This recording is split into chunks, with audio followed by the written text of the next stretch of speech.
Birds Without Wings by Louis de Bernières, read by Hugh Bonneville. The Prologue of Iskander the Potter. The people who remained in this place have often asked themselves why it was that Ibrahim went mad. I am the only one who knows, but I have always been committed to silence, because he begged me to respect his grief, or, as he also put it, to take pity upon his guilt. Now that he is mad, and the sun has long since dried the rain that washed away the blood upon the rocks, and there is almost no one left who recalls the lovely Philothei, it seems to me that no one would be betrayed if finally the truth of it were known. With us there has been so much blood that in retrospect none of it seems believable, and it cannot matter much if finally I tell of the last misfortune that fell upon Philothei, sweet-natured, Christian, vain, and beautiful. We are a serious people here. Life was merrier when the Christians were still among us, not least because almost every one of their days was the feast of some saint. Little work was done, it seemed, but at least their revelry was infectious.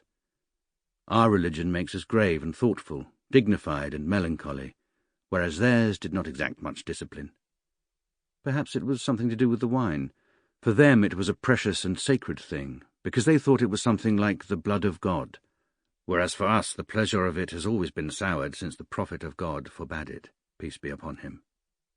Sometimes we did drink with our Christians, and caught their high spirits in the same way that one catches malaria from the chill night air, but, left on our own now, there is a sadness seeping out of the stones of this half-deserted town. Ibrahim the Mad was one of our most entertaining when he was young.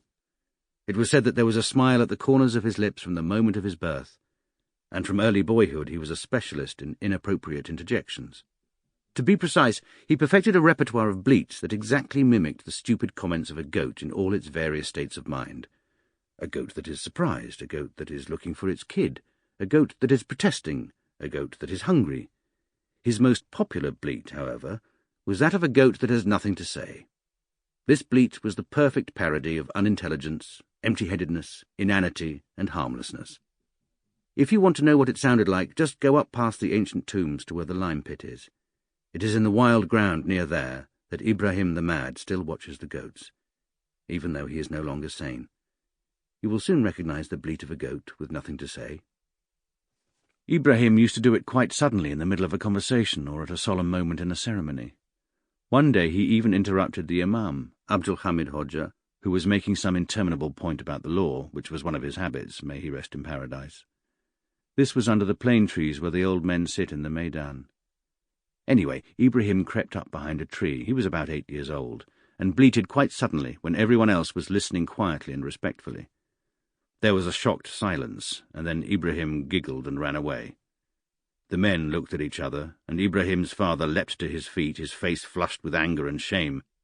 But Abdul Hamid was a good-natured man, who was naturally dignified enough not to have to be concerned about offences against his dignity, and he put his hand on the other's sleeve. "Don't strike him," he said.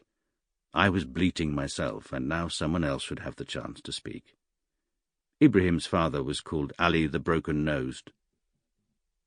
In those days Ibrahim was a friend of my son, Karatavuk, and I can truly say that he was not mad at all.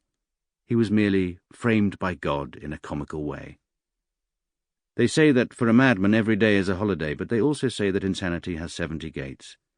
It is true that many of the mad are happy, as you can see by the idiots of this town who sit on the walls and grin and piss themselves, but I know that the gate through which Ibrahim travelled was the gate of unconquerable sorrow, and that his mind remains a cataract of grief.